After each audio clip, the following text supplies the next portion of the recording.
Attention all you rule breakers, you misfits and troublemakers, all you free spirits and pioneers, all you visionaries and nonconformists. Everything the establishment has told you is wrong with you is actually what's right with you. You see things others don't. You are hardwired to change the world. You are listening to the Spiritual Activist Radio Show, and I am Rahasya Uncensored, where we look at the world not as it is, but as we know it can be, if and only if we have the courage to question the answers we've been given. This is our world, and it's time for us to take it back.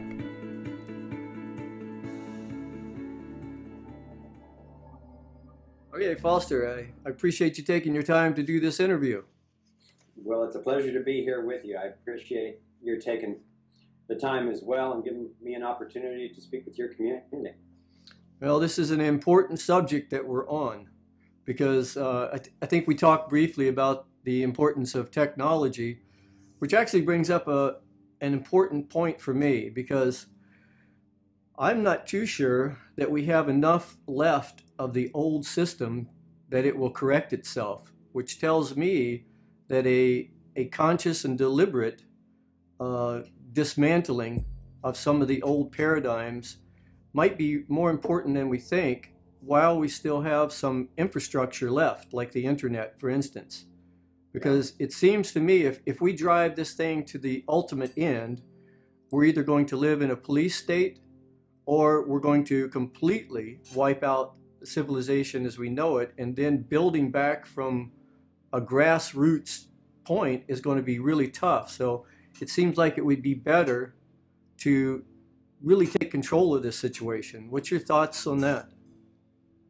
Well, I agree with you that we're really at a critical fork in the road, as I mentioned in the movie Thrive, that if we keep going the direction we're going, it's only going to get more constricted as the powers that be assume more control over people's lives. And with current technologies, there's the capability of controlling people in a way that, you know, tyrants of the past have always dreamt of, but never been able to actually accomplish. I must say right now, I'm actually more optimistic than I've been in the last 10 years, any time, with the kind of emergence of consciousness and responsibility and information, the type of information that you bring out, the type of information that we're trying to bring out, so that people can actually begin to get an accurate assessment of their reality. You know, I was a martial artist for many years. I trained and taught in the martial art of Aikido for 15 years, and I also did karate and tai chi. And I know from the martial arts experience that the number one imperative of protecting yourself and your loved ones is an accurate assessment of your reality. So it's uncomfortable for a lot of people, as it was for me, continues to be for me, to be facing a lot of the domination agendas that we're facing and the truly destructive intent. You know, you and I don't wake up in the morning thinking, how can we control everybody else's life? But unless we realize that there are people who do that, we won't have responses that are really commensurate to the predicament that we're in. So with a combination of the I would say a spiritual and activist emergence that I see going on all over the world, and the fact that we still have the internet open to communicate with each other, the information and best practices, and to brainstorm strategies together on a global scale. And then with the type of courage that I'm seeing with so many people in the Occupy movement and other activist movements all over the world, we're really in the first global revolution in history. And, you know, the jury's still out as to how successful it will be. And the conversations are going on all over the world as to what are the guiding principles.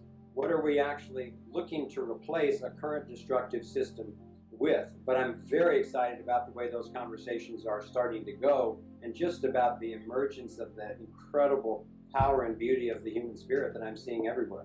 And if that continues, and I think we can continue that, then I actually think within the next decade or two, we can tip this thing. We can actually go through the tipping point to where we're turning to take that other road, where we're actually rigorously starting to create relationships, institutions, and so forth that are based on integrity and individual rights, on true justice, rather than on power and accumulation of money and on fear and domination. So I'm actually feeling quite good about it at the time. And I know that you've done a lot of work, which I admire, on really being willing to stand back and look at our belief systems. And I think there's nothing more critical that we can do, because unless you realize that you are operating from a worldview, as is everyone else, you will just unconsciously come up with the results of that worldview. And certainly, I would say the most humbling part of my path over the last 40 years of research is to come to the realization again and again and again that virtually everything I thought I knew about the world we're living in turned out to be not true. Right. And building the skill to humbly recognize, oh, I thought this, but it turns out that, is, I think, one of the key skills. And I appreciate your work in encouraging people to learn to get good at that, and to realize that your world doesn't fall apart when your old worldview is replaced by a new one. Yeah, my wife and I, we had dinner with David Icke 3 or 4 months ago, and we started talking about how belief systems, by their very nature, divide us. And due to the cognitive processing of our minds, we see the world not as it is, but as we are. And when I started dismantling beliefs that were indoctrinated into me since I was a little child, it was, at first it was a little bit scary, because I felt my aloneness, my separateness with no support system.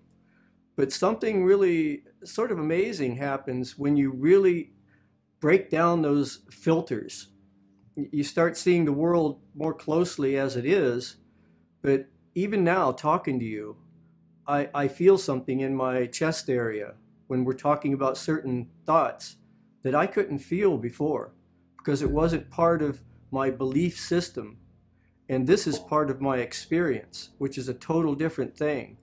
And I think as we go on, we're going to have to look at these things, because I know when I wrote my book, it was, where did these belief systems come from? And it sounds like you went through the same thing. When you start tracing everything back, it leads into, at some point, these beings came down from the sky all over the planet and sort of helped us in our previous civilization.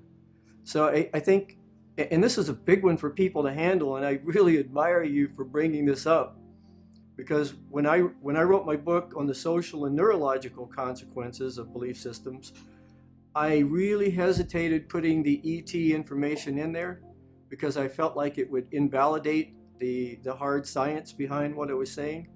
But it's time that we start acknowledging this, at least the strong possibility that we have been influenced, we are being influenced, and we're probably being prepared. I mean, from the crop circles and everything, it seems like they want to make contact as soon as we can get ready.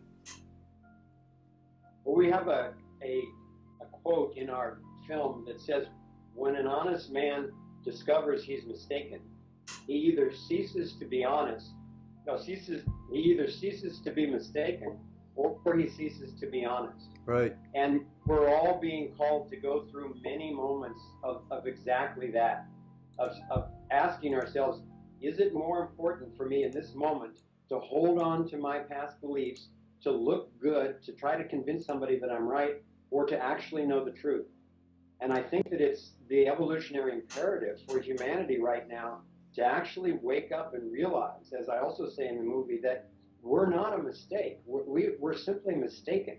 We have been intentionally duped by the powers that be for a long, long time. I mean, the central banking system, the whole fractional reserve system alone, has essentially been kept secret from most of us for 400 years. That's humbling. But now we've got the media where people can, like you and I, can be in conversation with each other very easily without having to own a TV station. And so people are starting to get the information that may be uncomfortable, but it's, as my wife says in the movie, it's like knowing that it's like finding out that you've got a dangerous but treatable disease. You can either ignore the knowledge, or if you accept the fact, then you can go and look to see, well, what might be able to cure it. And that's really the choice point for every one of us right now. Yeah, I like what you said about the alternative energy when you were showing the picture. You said, I don't expect this to convince you, you know, and that's really important that people have their own experience, you know, to weigh all the facts. But what was it about that that really convinced you? Just the actually seeing it? So for 40 years, I've been studying physics and cosmology and spatial geometry, and it led me into this realization of this fundamental patterning. And as I began to work with some of the scientists who were also aware of the basic nature of this toroidal flow, this torus vortex, they began introducing me to some of their friends who were inventors, who were accessing energy in very unusual ways, not in according to any laws that I had been taught in my traditional physics training. And as I went around to these laboratories, sometimes I had physicists with me, sometimes engineers, sometimes on my own.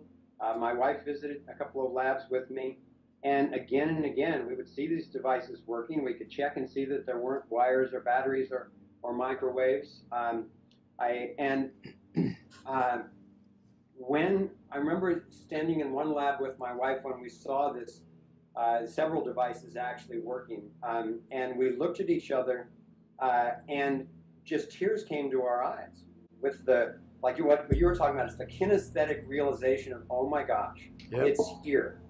And then for my left brain, it's clear to me, because of all the labs I visited and of all of the inventors I've studied, virtually every single one of them has been raided and shut down. Would they bother to do that with a bunch of hoaxer nutcases, you know, pretending to do stuff in their garage that wasn't actually working? I don't see the logic in that. Yep. So I know that there are over 5,000 patent applications which have been confiscated for alternative energy devices, and then the people gag ordered. You know, once again, it's under the guise of national security. But how is our national security served by sending our young people off to some foreign country to kill innocent people, to try to take their resources, with which will then end up polluting the sky, when we actually have these various zero-point radian, so-called free energy devices working, and the government knows it. And that's the kind of experience that started me into, okay, if the story doesn't make sense, follow the money. So I started following the money, and it started to make sense why some people wouldn't want us all to have those technologies. Yeah, it's interesting, because I think an advanced civilization would look at us, and the fact that we're still drawing elements out of the ground and blowing them up and controlling the explosions is probably such a primal, backward thing to them. They probably have a hard time wrapping their heads around that, but except for the fact that they know that they've also been through this too. Yes. Which brings me to a point, you know, like if I was a flower, nature, it seems like nature has been on this evolution of consciousness for billions of years, and there's actually a process behind that doesn't require presence, self-awareness, or thought. When a flower gets up of a morning, it doesn't have to think, oh, here comes the sun, I need to, you know, it intuitively knows how to do it. Nature has brought itself to this point through automatic processes. But now there's a game changer, and the game changer is when we become participants. So what was once the evolution of consciousness has now become a conscious evolution, because we are participating in the process, which is the good news, but it's also the bad news if we're not careful, because we're at this critical point where both systems are existing and we're trying to work our way up to this new system. What's your thoughts on that? Well, first of all, I agree with you totally that we're at the turning point in history where the evolution that has given us this body that we woke up into and beats our heart and breathes our lungs and heals our wounds and all that stuff that we'd be in trouble if our rational mind needed to handle. That evolution has gotten us here, but it's clear to me that our evolution, at least for humanity on this planet, it is seriously threatened if we don't become very skilled at learning to consciously participate in our own evolution. I think it's truly the next step in evolution is we with our consciousness need to learn to align our being, our bodies, our emotions, our minds, our communication with other people, and all of our systems and how we relate to our environment.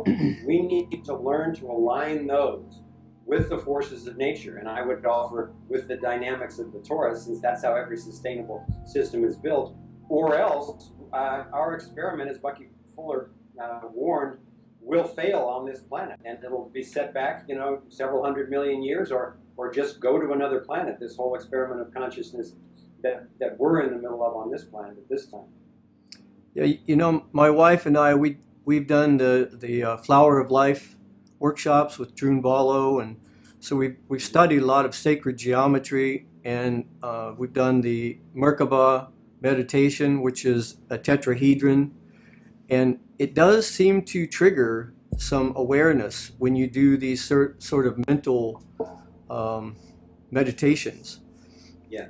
But one thing that we learned in these sacred geometry classes is that everything starts from a sphere and starts opening up like into the flower of life. And I just wonder how many people grasp that. When I was watching your documentary, the graphics are so helpful because it allows your mind to grapple with these complexities of interdimensional shapes and forms. Because when you say a torus, we're tempted to think a three-dimensional figure, but it's actually the shadow of a fourth dimensional field of energy. And I think we're getting there where we're starting to be able to see that like a hypercube or a tesseract. We can see the shadow of that form, and we have to remember that there's something very complex about this. And I think the graphics in your documentary makes it so much easier for a beginner to really look at this and have a little bit of an aha of the reality of that field. Well, I'm really glad to hear that comes across. We've been getting positive feedback on that from people all over the world. And one of our goals, and the reason we spent the time and the money to create those effects, is to help people think in 3D. At least to come out of flatland and realize that we're living in a world of geometry, that we're in a sea of patterns, and that there are certain patterns which are fundamental, and once we can kind of embody that, it naturally opens up to the realization that we are experiencing such a small fraction of the spectrum of vibration. I mean, we know it from science that if you look at the spectrum of vibration, the light that we actually see and the vibration that we can feel and what we smell and so forth is a tiny band, and then we know that the vibrational scale goes way up faster and way down slower than we can actually experience ourselves. And I think our knowledge is very limited in terms of what a 4 or 5 or 6 dimensional geometry might be like. But I think it's obvious to anyone who's seen that a dog can hear things that they can't, that there are vibrational planes that other beings would naturally be living on that we couldn't necessarily experience. And I know that Jacques Vallée, one of the key UFO researchers, has suggested that the vast majority of ET contact that is going on is actually going on interdimensionally. It's going on vibrationally through telepathic experience.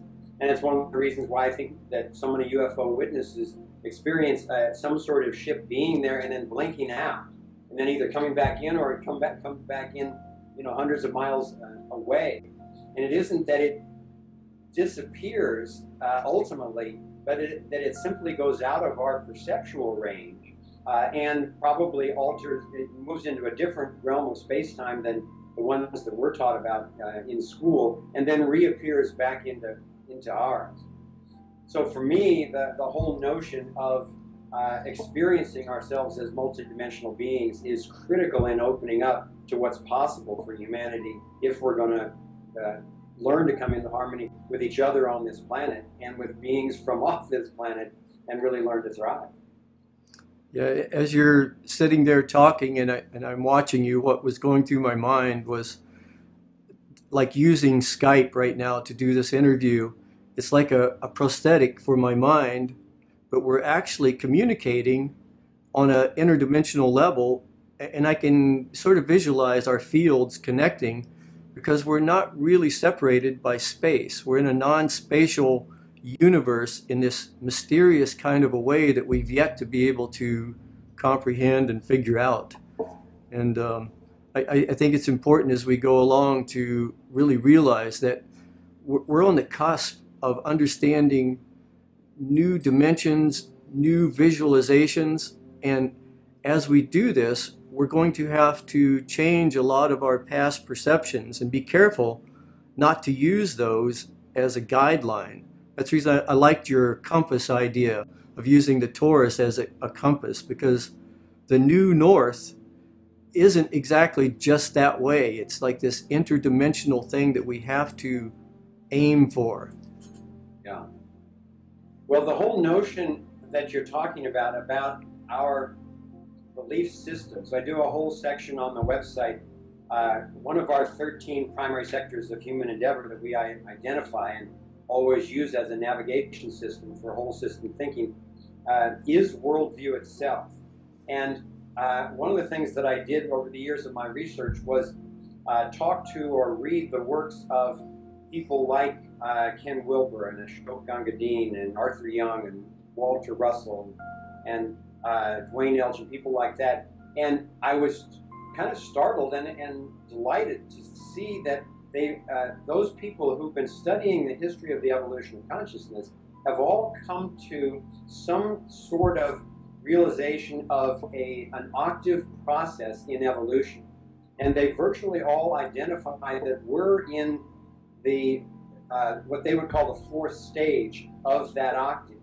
And we can compare that where we are in the human octave to where humans are in the larger octave that actually runs from pure potential through subatomic particles to atoms to molecules, and then takes this turn of beginning to evolve into consciousness of the plants, animals, and then humans. And where we are in the human octave is where the molecule is in the larger octave. What can we learn from that? Well, what happens in the fourth stage, what the molecule did, was it learned to balance energy. It learned to balance the external energy with the internal energy, and that allowed it to master sustaining temperature. And all of life as we know it, including our plants that we eat and the animals that we relate to and ourselves, all of that is based on what, thank goodness, the molecule mastered. And in the human octave, now we're trying to move from the fourth stage into the fifth stage, what Dwayne Elgin calls reconciliation. And in order to do that, we need to learn to balance external energy with internal energy.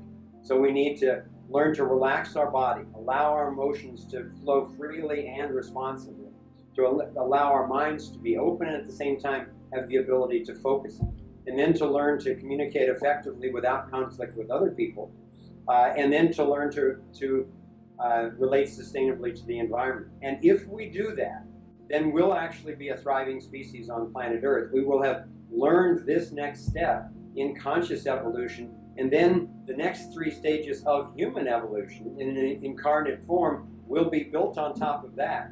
And it's almost impossible even to imagine what that would be. But the two qualities that I know would be there, beyond what we can even picture, is love and creativity. Because that, in my experience, is what always gets unleashed, always becomes available as people align their selves and their relationships with natural principles. And that's pretty exciting future to imagine. I think this is definitely a planet worth saving. Definitely. And I think it's a humanity worth saving too. Yeah. So, Foster, I'm just curious on a personal level. It seems like you were born into a life of privilege and you had the possibility of taking your life in a total different way. Did you have an aha moment, or was it just a gradual realization that you had to do something different with your life? Well, as I mentioned in the film, when I was very young and tucked under my desk with a siren going off in a nuclear explosion drill, that was the first moment I remember when I thought, the people in charge may not know what they're doing here. Right. Because my desk is not going to protect me from this. And so that loomed in my mind for a long time. And I think that's one of the reasons perhaps why I was drawn to the realization, to this vision that I had later on when I was 14 of the toroidal form. And I was shown kind of a full-blown vision that I then spent decades trying to understand and ultimately to apply, which is a lot of the basis of the solutions in Thrive. But then when I was graduating from college and starting to go out into the world, I had been a filmmaker in college and was expected to go on and to Hollywood and make feature films and so forth. And I realized that I didn't have anything to say that was worth all that time and money and technology. And so instead, as I looked around, I saw that we were still under increasing risk of nuclear holocaust. We were destroying our very environment. And we were invading Cambodia for no reason that I could well understand. And so I had a very intense moment where I thought when I learned that I was going to inherit just enough money that if I managed it carefully, I would be able to choose what I wanted to do with my life rather than complain about my job. I had to really sit down with myself and friends and go, okay, what is my life about? And I've always been fascinated by media, and I knew even at that time, I could feel through logic and intuition that before too long, there would be a global information delivery system. I thought it would be just satellites and TVs and so forth. I had not anticipated the internet. But all of that is now here. You and I can be talking to each other. We could be doing this if you're on the other side of the planet rather than just 100 miles away. So I decided to devote my life to finding out what was in the way of our thriving. And if I found that out and found out a way through that predicament for humanity, then that's what I would make a movie about. I thought it would take 5 or 10 years. Well, 41 years later, here we are. But this is finally the movie that is Thrive and is a tremendous fulfillment for me to be able to share with people all over the world through the technology that's available now, and hopefully save them the time that I needed to spend to be able to follow the questions that most people don't have the time to. And hopefully I found enough strong evidence of what's really going on and enough viable and accessible solutions that it can be of value to people as we're trying to figure out how to stand up for our lives, really. Yeah, because a lot of the information that you're supplying in the documentary, it's done in such a way. I know some of that information is so esoteric that it's very difficult for the guy that's raising a family, has 4 kids, and trying to get them to school, fix the car. It's really difficult for the average person to get some of this esoteric information and comprehend it. So it's really important if people can grab that information and bring it down to a level to where it's comprehensible, because then people can take it in and start understanding it. I ran into this a little bit. One issue back, I did a whole issue on chemtrails, and I was amazed at the people in the community that don't know about chemtrails. And I say, well, look up. Like, all you have to do is look up. They say, oh, those are condensation trails. And I say, well, what do you think? They cancel all the international and national flights some days, because some days they're there, some days they're not. And just a little bit of logic and reasoning sort of brings them up a little bit. But we are so bombarded by information that to really put information out there clearly and decisively and fact checked like you did is so important, because we get so much propaganda that people are just right off the top questioning and going, nah, this probably isn't true. So backing it up with facts has been a crucial part of my journalistic endeavor also. So, but it's critical, and my wife and I expected that there would be a lot of controversy about the information in our film as we came out. There's been hardly any at all from all over the world. And I think it's a lot because of what you just said, that we took many years to talk to the experts, to fact check, to cross-reference, put the facts on the internet, and then not put it out until we had put the pieces together into a story that makes a heck of a lot more sense than what we're being told by the corporate media. So I was very concerned as to whether or not people would be able to take in the information that took me decades to gather, and sometimes weeks and months to process individual issues emotionally. When I found out about chemtrails, and I see them almost daily over my head, I've got hundreds of photographs of 7, 8, 12 crisscrossing lines spreading out, eventually taking over the whole sky right over my head. When I found out about that, and that I am not able to actually stop them even today, it can be devastating. And it was really hard for me. So I was nervous about putting out so much information in just 2 hours, but we haven't been running across that problem virtually at all. Yeah, people say, yes, there are intense parts of the film, but thank you for tying the pieces together into one coherent story. And the fact that it was that it begins with people can see that we absolutely love humanity and the planet that we live on and the wonders of nature. And it's from our love of that we're wanting to communicate the dangers of what's in the way.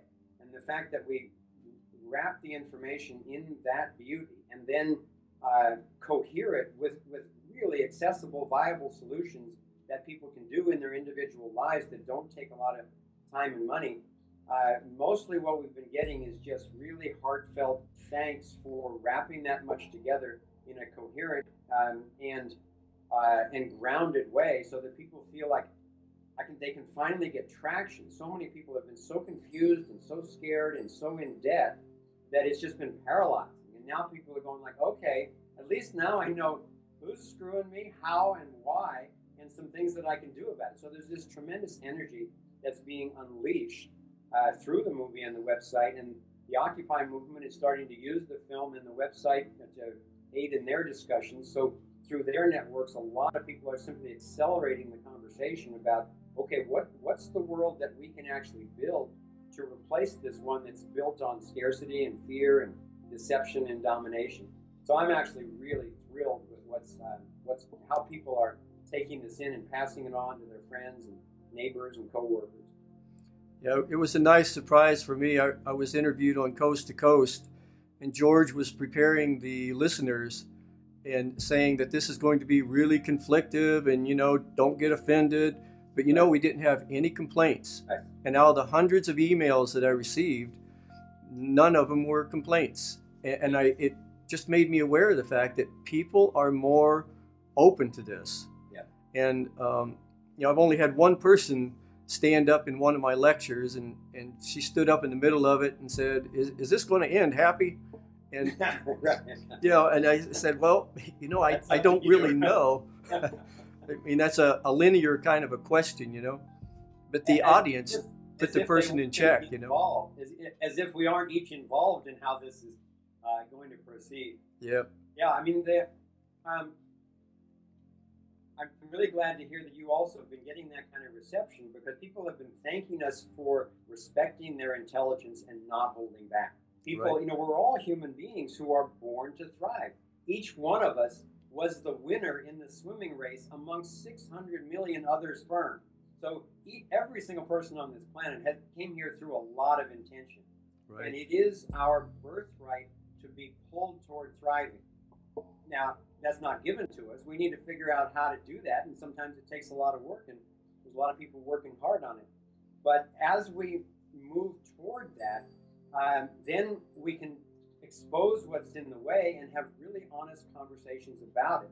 And one of the things I love about your work is that you're willing to inspect belief systems. And in our section in the website on worldview, I say very clearly that I honor and respect everybody's belief system as long as their behavior doesn't violate other people. And the two greatest violations, the greatest sources of violence, destruction, and death in the history of humanity have been religion and the state. And the state is number one. And those are the two things that are most uncomfortable, it seems like, for people to be willing to really talk about with each other, because we've been so indoctrinated into various belief systems for which there's not a lot of evidence.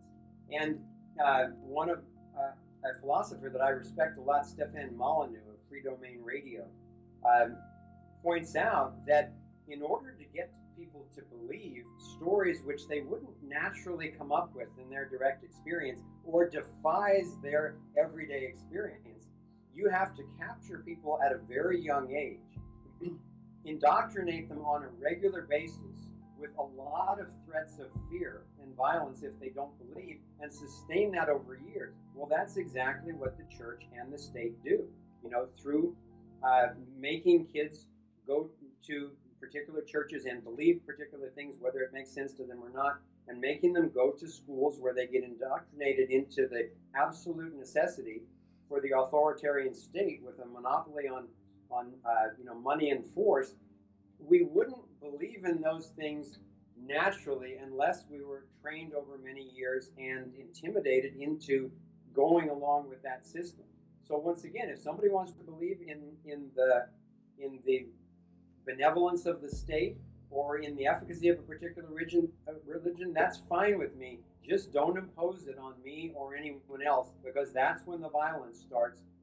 And particularly with the technology that we've got on this planet, we can't afford to have states or religions warring with each other right now, or it could be the end of life as we know it on this planet.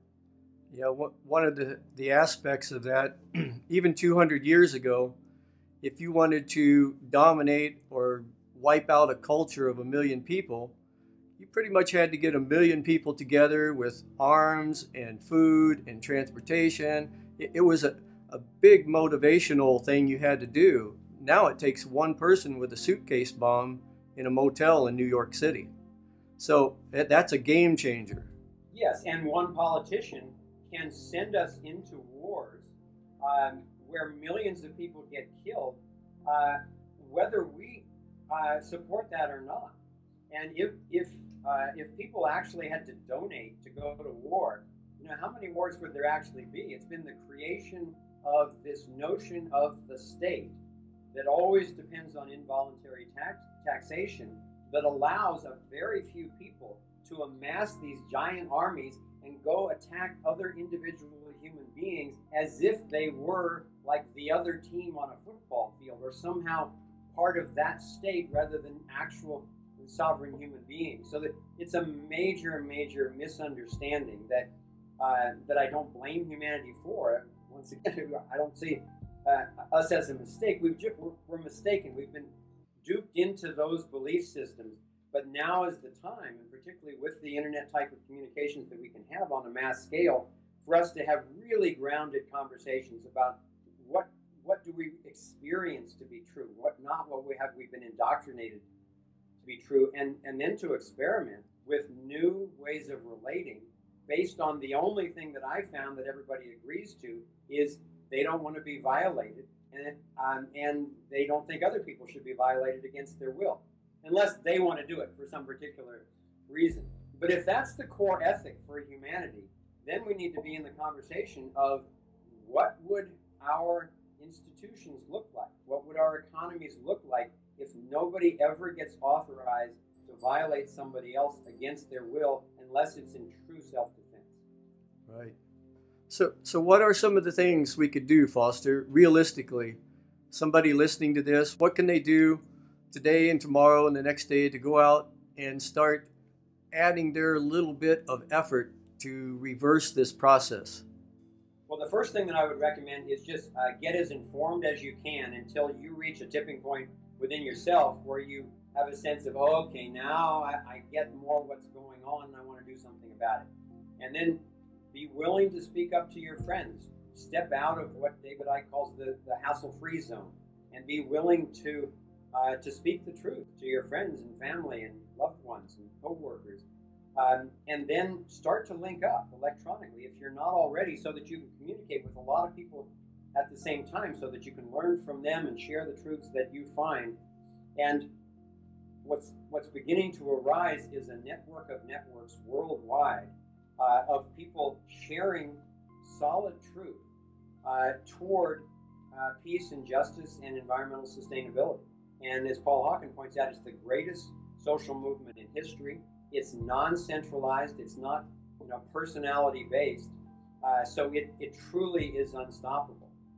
And then other things that you can do in your daily life is, first of all, you can take your money out of what Catherine Austin Fitts calls the tapeworm banks, who are really, it's becoming more clear, robbing everybody, and then using that money to not only provide themselves bonuses and buy more houses and yachts and so forth, but to create more nuclear power plants or coal-fired power plants or more clear cutting and so forth. They fund the major corporations that do those projects.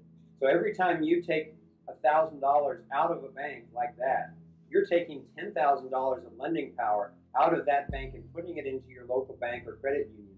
And then that money stays in your community and funds local projects and housing and businesses and so forth that can actually grow your community, rather than sucking the capital out of your community, where it's in New York and London overnight funding destructive projects.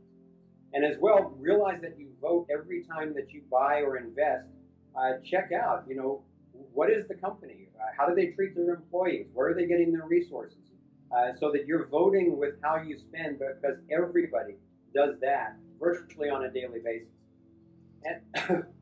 And then I would say the single most important thing that we can do for the emerging revolution after getting rid of the central banking and fractional reserve scam is fight to keep the internet open, so that we can do just what we're doing in this conversation right now.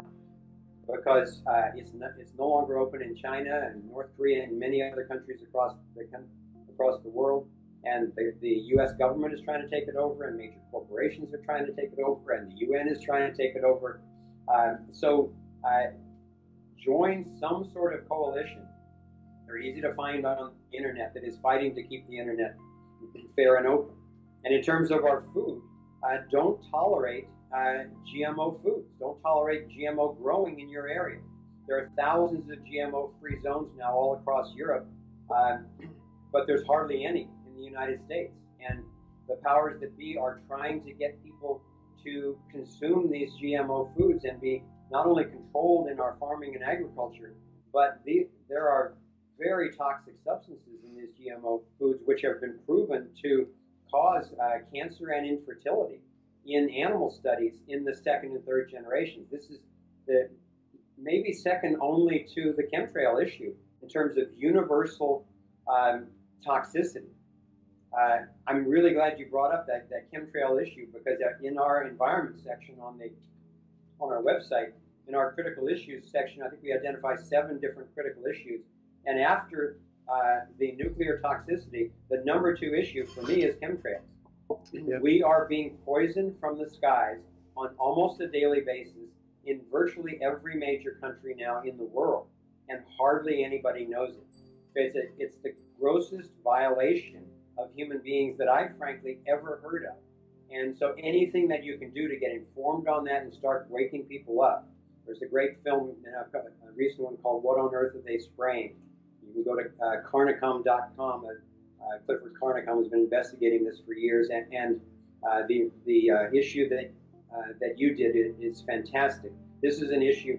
I could go on and on about these things, but these are some of the core issues. Just connect with your friends and get active, because there's not any time to waste on this. What would you say about that's the outer work? What would you say about the inner work? How important do you think meditation is, and finding those quiet places inside yourself, whether it's through Aikido or meditation or whatever? Well, I think that the inner work is equally critical, and it's vital to realize that neither one replaces the other. That for each one of us, our challenge is to remain whole. and that means to nurture our inner wholeness while working to create outer wholeness as well. And I think that there are an infinite number of valuable practices. I know for me, I have spent a lot of time with meditation, with yoga, with self-hypnosis, with Aikido, with music, with walking in nature. There are many ways to do it. One of my most important teachers was this amazing mystic, and I asked her one time, how in the world did you attain this state of consciousness from which she was capable of doing just remarkable things?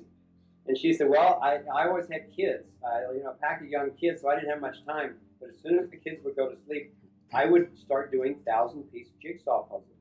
And it was that focus and that concentration that opened me up to other realms that then I welcomed in. So I strongly encourage people to do whatever they can. And there's an article, I did an article on this on the website. If you go to the solutions section to what can I do, there's a support section, how to take care of yourself while being active in the world. And I break it down to what I found in my path is you need to have some way of learning to integrate your body, the physicalness. Then also find teachings that help you learn to balance your emotions, to allow a flow through and to be emotional as you need to be, but not in ways that take it out on other people, or don't lose control of your emotions while you're driving on the freeway, but learn to open up to and honor your emotional flow. And then in your mind, I ran a company in Silicon Valley for 8 years called Mind Center, where we really studied and helped people through brainwave biofeedback and meditation and other things to learn to both open their minds and to focus their minds.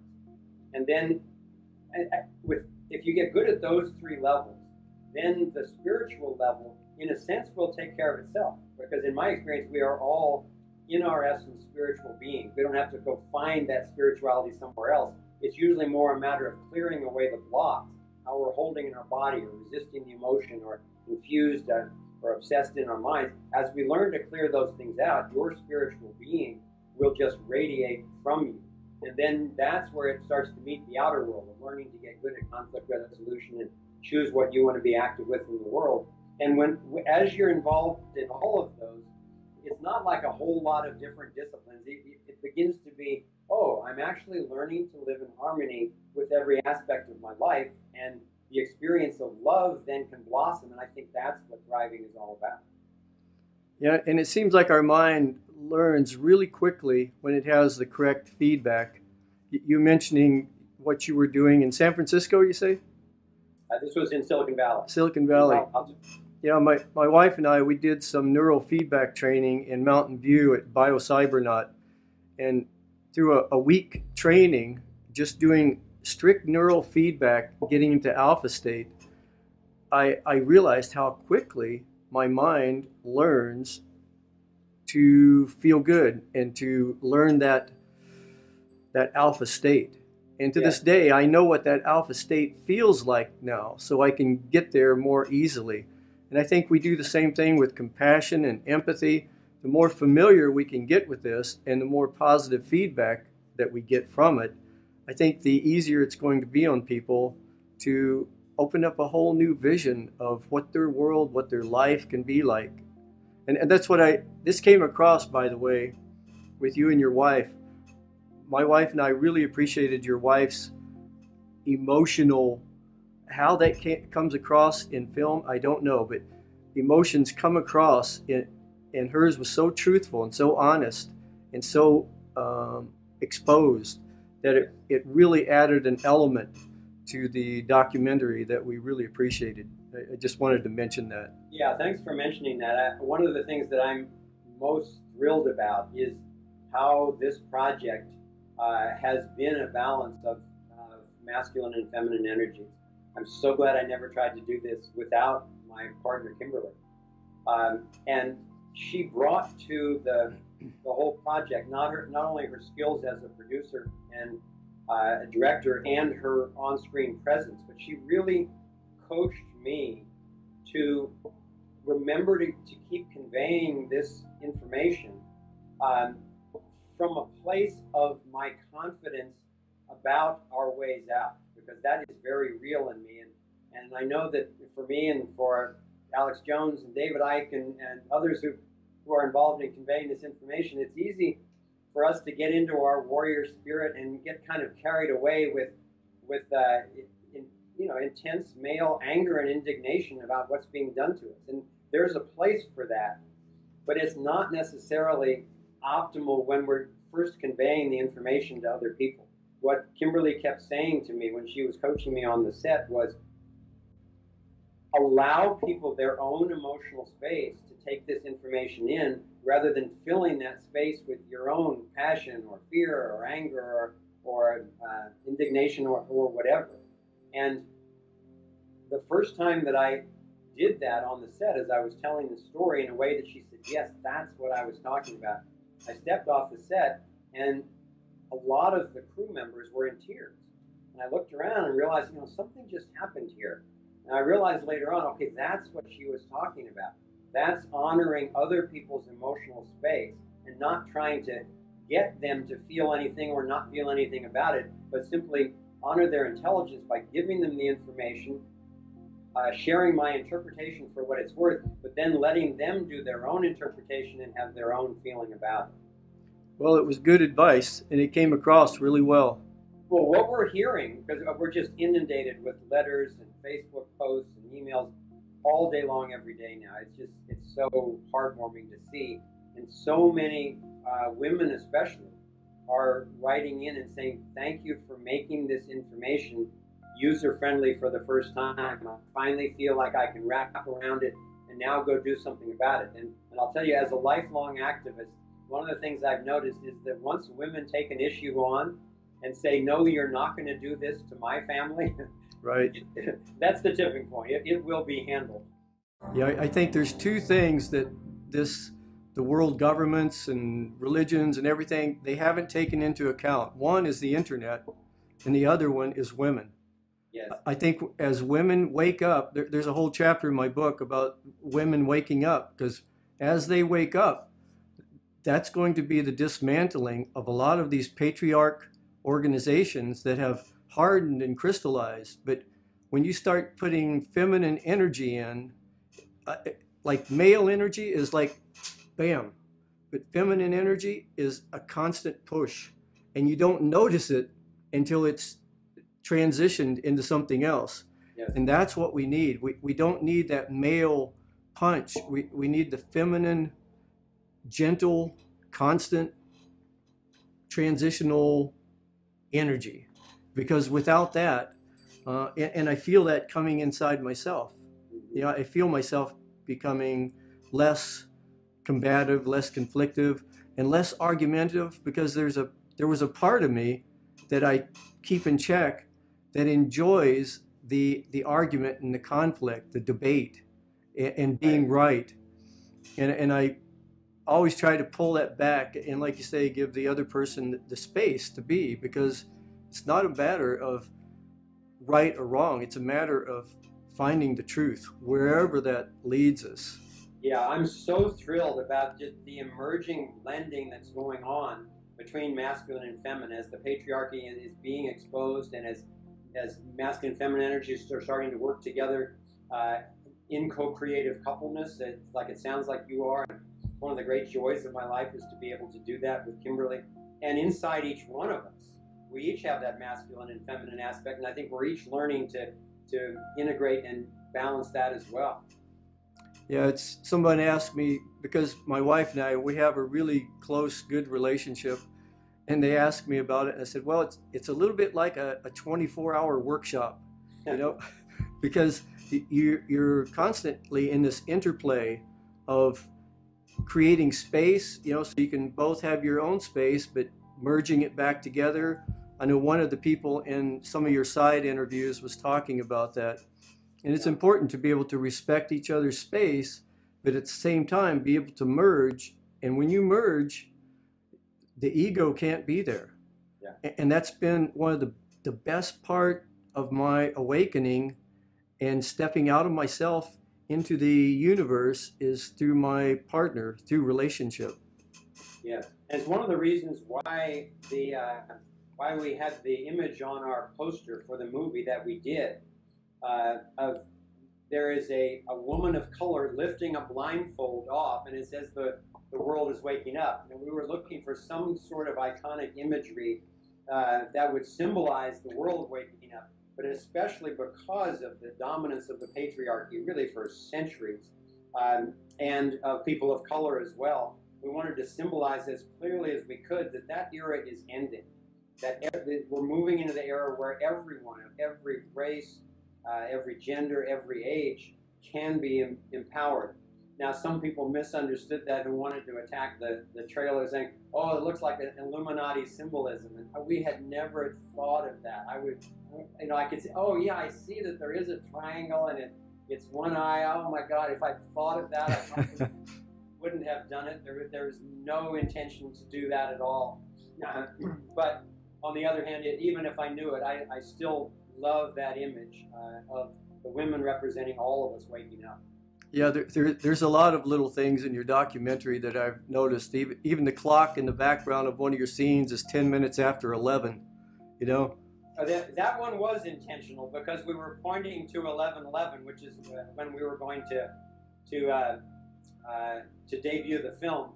But there is no particular esoteric and definitely not Illuminati meaning going on with that 11:11. The true story about 11:11 for our film was that we asked all of our teams, what is the earliest that we could premiere this film, that we could count on your team's work being done. We put all that together and it came out to November 18th, 2011. So we said, okay, we'll set the launch for then. And then we went to put it on the calendar and realized that's too close to Thanksgiving.